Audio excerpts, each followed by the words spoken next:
अस्सलामुअलैकुम, क्या हाल है आप सबके। मैं भी बिल्कुल ठीक ठाक हूँ, आप सबकी दुआओं से। तो अभी सुबह का टाइम था और हेल्पर अभी आई हुई है, सफाई कर रही है। और मैं यहाँ पे साथ साथ जो ऊपर के काम होते हैं वो कर रही थी, डस्टिंग साथ में करवा रही थी। तो ये कि जल्दी काम हो जाता है। और एक दिन पहले जो है मशीन लगी थी, तो मैंने सोफ़ा कम बेड का कवर भी जो है वॉश करवा लिया था। और मेरे सोफ़ा कम बेड के कवर के बारे में आप लोग काफ़ी ज़्यादा मुझसे सवाल करते हैं कि मैंने ये कहाँ से बाय किया है, कहाँ से परचेज़ किया है। तो मैंने ये सिलवाया था। और मैं इतना बता सकती हूँ कि मैंने ये जामा क्लॉथ से सिलवाया था और तकरीबन ये 3,000 तक का कपड़ा था। बाकी टेलर जो है घर आकर इसका नाप वगैरह लेकर गया था और 1000 जो है उसने सिलाई के लिए थे। लेकिन बहुत सफाई से जो है ना पूरा कवर ये सिला हुआ है और 3 स्टेप्स में जो ये सिला हुआ है। यानी कि साइड्स के जो कवर है वो अलहदा सिले हुए हैं, क्योंकि सोफ़ा कम बेड है और ये खुल भी जाता है, बंद भी हो जाता है। वरना जो आम सोफ़े होते हैं तो उनका तो पूरा एक कवर सिलता है। लेकिन ये बहुत अच्छा और सफाई के साथ सिला हुआ है और इसको बिछाने से बहुत ज़्यादा आसानी रहती है। क्योंकि बच्चे वाले घरों में जो है ना, अगर हम ऐसे सोफ़े को बिछा देते हैं तो फिर बच्चे कोई ना कोई निशान लगा ही देते हैं, जिनको वॉश करना, साफ़ करना बहुत ज़्यादा जो है ना मुश्किल हो जाता है। तो जब ये कवर धुला तो काफ़ी ज़्यादा गंदा हो रहा था। इतना मुझे अंदाज़ा वैसे ही नहीं हो रहा था, लेकिन जब इसको वॉश करवाया ना तो उसके बाद ये इतना ज़्यादा शाइनी हो गया। मैंने कहा यार ये इतना ज़्यादा गंदा हो रहा था। यानी कि हर चीज़ जो है ना साफ़ रखने से साफ़ रहती है। अगर हम उसको ऐसे रफ़ एंड टफ छोड़ देते हैं तो फिर वो चीज़ ख़राब होना शुरू हो जाती है। तो कवर जो है ना चढ़ाना ज़्यादा बेहतर होता है बच्चों वाले घर में, बनस्बत अगर आप इसको ऐसी ही किसी भी चीज़ को छोड़ दें। क्योंकि कारपेट हो गई, सोफ़े हो गए, इनको वॉश करना काफ़ी मुश्किल काम होता है। अगर ऊपर से कोई एक कवर होता है ना तो उसको उतारा और आपने वॉश कर लिया तो चीज़ें आपकी नई की नहीं रहती हैं। तो यहाँ पे बस मैंने सोफ़ा कम बेड पे कवर भी चढ़ा दिया था, नीचे चादर वगैरह बिछा दी थी। अभी मैं पीछे जो ट्रॉली वगैरह रखी है साइड मेरी, उसको मैं साफ़ कर रही हूँ। और हेल्पर जो है वो बाहर की सफाई कर रही थी। जहांगीर जो है अभी बस नहाकर आ गया था और अभी नाश्ता वगैरह इन लोगों का देखूँगी। गर्मी हमारे यहाँ जो है ना बहुत ज़्यादा है, किचन में तो जाने का दिल ही नहीं चाह रहा है।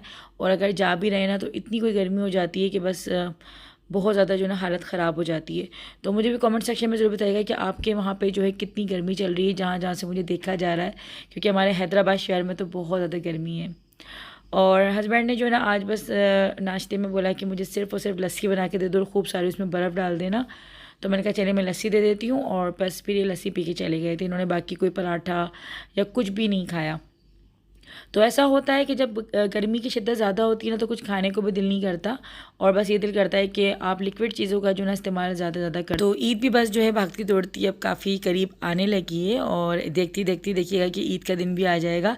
लेकिन इस ईद पे होता है कि कपड़ों ज़्यादा जो है ना हमें दूसरी चीज़ों की तरफ ज़्यादा तवज्जो देनी पड़ती है कि किचन को हम ज़्यादा सेट करके रख रहे होते हैं, क्योंकि इस ईद पे काम बहुत होते हैं किचन के ख़ास तौर पे। तो हस्बैंड को अपने अभी मैं इतना मना रही थी, मैं कहा मुझे ले चलें, मुझे टेलर के यहाँ जाना है, क्योंकि मुझे सूट देना है अपना। टेलर को सिर्फ बाज़ार से लेकर नहीं आना, घर में रखे हुए सिर्फ स्टिच करवाना है। लेकिन नहीं भाई, हस्बैंड ने जो है वो साफ़ मना कर दिया टेलर के जाने से और कहने लगे कि भाई मुझे काम बहुत है, तुम खुद ही मैनेज कर लेना। तो खैर ऐसा कभी कभार हो जाता है। और आज का एक्सपेरिमेंट मेरा बड़ा ज़बरदस्त रहा, जो कि मैंने तकरीबन 15 से 20 दिन पहले किया था। ये करेले मैंने आप लोग को दिखाए थे अपने प्रीवियस के किसी व्लॉग में ना, कि देखिए मैंने ये जल्दी जल्दी में फ्रीज़ कर दिए थे। लेकिन मैं हैरान थी कि इतनी कोई फ्रेश निकले थे ये। मुझे इतनी उम्मीद नहीं थी, मैं समझ रही थी कि शायद वो बात नहीं होगी। लेकिन काफ़ी ज़्यादा बेहतरीन एक्सपेरिमेंट रहा और आइंदा के लिए मुझे हो गया कि क्या लस्सी। लस्सी बाबा पी गए, रक्षा आ गया। तो मेरे लिए क्योंकि ये नया नया एक्सपेरिमेंट था, मैंने कभी ऐसा किया नहीं था, क्योंकि मैं फ़्रेश ही सब्जियां लेकर आती हूँ और फ्रेश ही जो है पका लेती हूँ। तो इसीलिए मुझे ज़्यादा खुशी हो रही थी कि सब्ज़ी जो है वो ज़ाया होने से बच गई थी। और अभी जो है ना बच्चे ट्यूशन जा रहे थे तो बस मैं भी साथ साथ इनके, मैंने कहा भाई मुझे भी ले चलो, क्योंकि तुम्हारे बाबा ने मुझे मना कर दिया है टेलर के जाने से। और आज जो है ना मुझे हर हाल में कपड़े देने हैं, क्योंकि टेलर ने मुझे साफ़ कह दिया है कि भाई फिर रश हो जाता है ज़्यादा, तो फिर आगे जो है प्रॉब्लम होती है। और फिर क्या होता है कि जल्दबाजी में जो है ना कपड़े अक्सर ख़राब हो जाते हैं। ये पुराने मॉडल में जा रहे हैं। शॉपर तो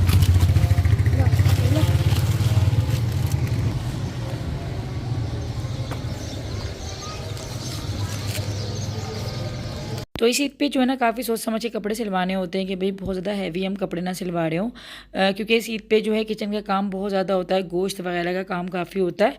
तो काफ़ी चीज़ों को देख कर जो है ना मैनेज करना पड़ता है। लेकिन माशाल्लाह से अम्मी क्योंकि दावत करती हैं तो बस उस दावत के लिए जो है मुझे अच्छा सिलवाना होता है। बाकी ईद वाले दिन जब कुर्बानी अगर होती है तो उस दिन तो कपड़े कोई हम ख़ास इतने ज़्यादा हैवी नहीं पहनते हैं।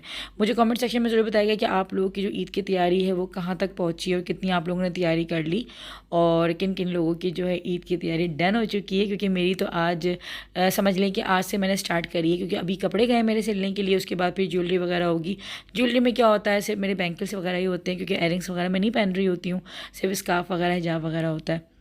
तो बस मुझे कमेंट सेक्शन में बताइएगा। और बच्चों की थोड़ी बहुत शॉपिंग होगी जो कि करूँगी। वैसे बच्चों के कपड़े जो है ना मैं मीठी ईद पर ही ले लेती हूँ, ज़्यादा कपड़े ले लेती हूँ, तो फिर ये होता है कि वो बकरीद पे भी काम आ जाते हैं। तो हर साल ही मैं ऐसा कर रही होती हूँ कि बकरीद पे फिर जो है ना स्पेशल मुझे बाज़ार नहीं जाना होता। तो कीमा करेले बनाऊँगी आज मैं। करेलों को जो है बहुत से लोग भर के भी बनाते हैं, लेकिन मैं कट करके बना रही हूँ। और मेरा जो है ना फेवरेट खानों के अंदर से ये एक फेवरेट खाना है जो कि मुझे बहुत अच्छा लगता है। बहुत से लोगों को क्या होता है इशू कि भाई करेले जो होते हैं वो कड़वे बनते हैं, लेकिन इस तरीके से अगर आप लोग कीमा करेले बनाएंगे तो बहुत ही ज़बरदस्त बनते हैं। और ये तरीका है कि भाई हम जो है ना करेलों को पहले थोड़ा सा ड्राई करते हैं, उसके बाद ही बनाते हैं। तो करेलों को पहले जो है ना गुलाई में मैंने काट लिया था, थोड़ा सा बारीक काटा है, बहुत ज़्यादा मोटा मोटा नहीं काटा।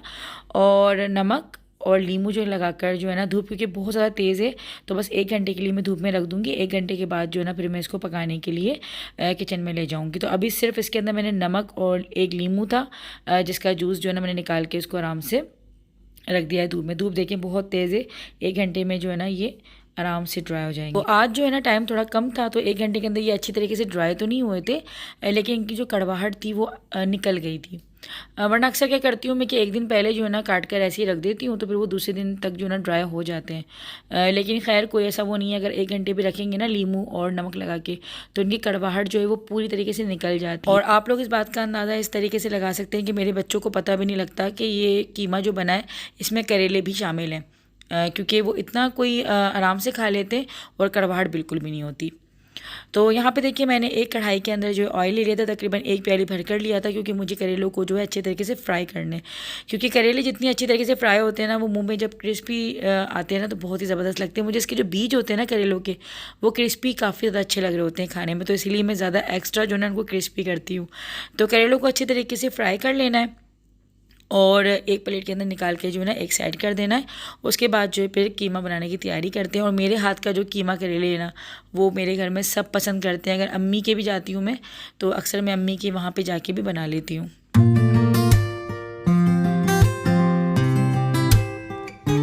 तो जिस ऑयल के अंदर अभी हमने करेले फ्राई करे थे उसी ऑयल के अंदर हम प्याज डाल देंगे। और प्याज जो है वो 2 बड़े साइज़ की मैंने ली थी, जिनको मैंने लंबाई में रफली काट लिया था, और इनको लाइट ब्राउन कर। अच्छा ऐसा होता है ना, जो चीज़ हम ज़्यादा शौक से खाते हैं तो उस चीज़ को हम ज़्यादा दिल से भी पकाते हैं, और उस चीज़ में जो है ना हमारे हाथ की जो है ना वो चीज़ मशहूर हो जाती है कि भाई ये पुलाव जो है ना डिश इसके हाथ की ज़्यादा अच्छी होती है। तो कीमा करेले भी एक ऐसी डिश है जो मेरे हाथ की सभी ज़्यादा जो है ना शौक से खा लेते हैं। अब आप लोग बोलेंगे अपने मुँह से अपनी तारीफ़ करती रहती है, तो ऐसा कुछ नहीं होता। ऐसा होता है तो बस मैं बता देती हूँ आप लोगों को। खैर यहाँ पे देखिए प्याज के बाद जो है ना मैंने लहसुन अदरक का पेस्ट जो है वो शामिल कर दिया था, और अब प्याज और लहसुन अदरक को जो अच्छी तरीके से हम भून लेंगे ताकि दोनों का कच्चापन निकल जाए।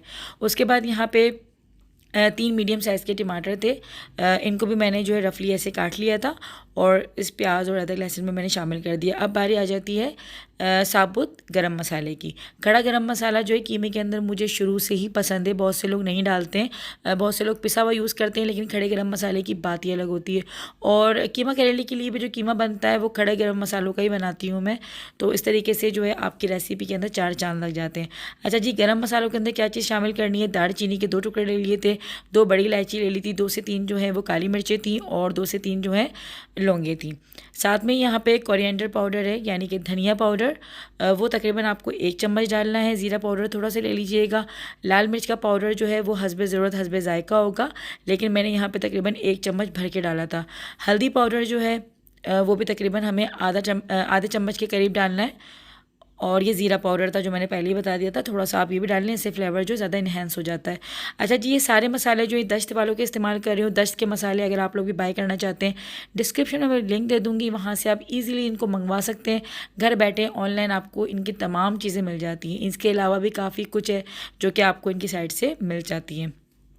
10 गुड़िया कोड के साथ आपको डिस्काउंट भी मिलता है और घर बैठे तमाम चीज़ें आपको मिल जाती हैं।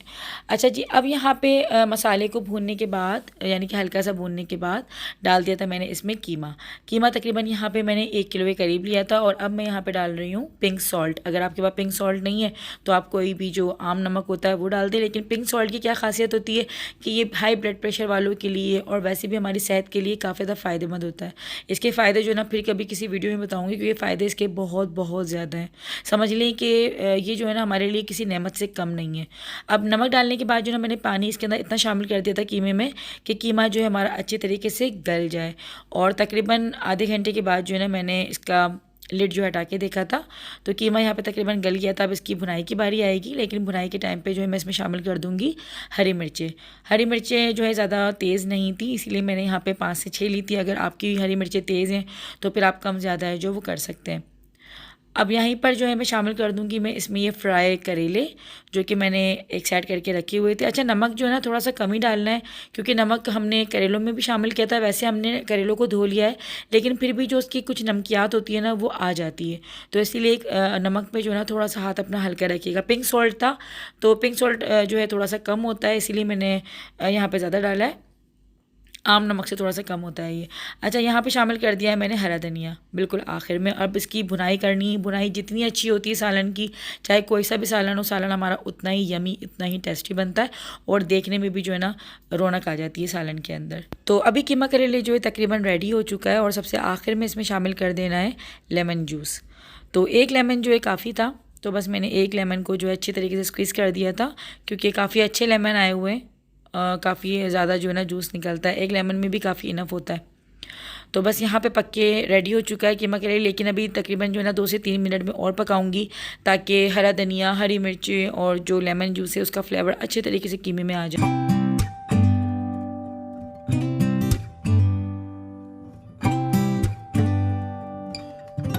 और गर्मी की शिद्दत की वजह से जो ना आज मैंने रोटियां घर में नहीं बनाई थी। आज थोड़ा सा मुझे सुस्ती आ गई थी रोटियां बनाने में, तो बस फिर मैंने बाज़ार की चपाती मंगवा ली थी। वरना ज़्यादातर अमूमन जो है हम लोग घर की ही रोटियां खाते हैं और फ्रेश ही रोटियां पकाकर उसी वक्त खा रहे होते हैं। लेकिन इतनी गर्मी हो रही थी और बाहर मैंने कुकिंग नहीं करी थी, क्योंकि मैंने कहा चलो मैं अंदर कर लेती हूँ। क्योंकि बच्चों की छुट्टियाँ पड़ी हुई हैं तो बच्चे नीचे से मेरी जेठानी की भी आ जाते हैं और सब बच्चे जो है ना अभी बाहर खेल रहे होते हैं, तो फिर मेरी वैसे डिस्टर्ब होते हैं। मैंने कहा चलो छोड़ो, क्योंकि शाम का ही टाइम होता है जब बच्चों को खेल कूद का मिल रहा होता है। तो आज मैंने थोड़ी सी कुर्बानी दे दी थी, मैंने कहा चलो आज किचन में ही काम कर लेते। लेकिन बाहर कुकिंग करने का मज़ा बड़ा आता है। तो आप लोगों से ही मैंने पूछा था कि मेरा बाहर का किचन कैसा लग रहा है, तो आप लोगों ने भी तारीफ़ की थी। और यही होता है कि हम जैसी ख़वातीन का जो टाइम है ना वो कमरे से ज़्यादा, अपने रूम से ज़्यादा जो है वो किचन में गुजर रहा होता है। तो असल जो मालिक होते हैं वो अपने घर से ज़्यादा किचन के होते हैं और किचन में अपना सारा दिन जो है ना गुजार रहे होते हैं।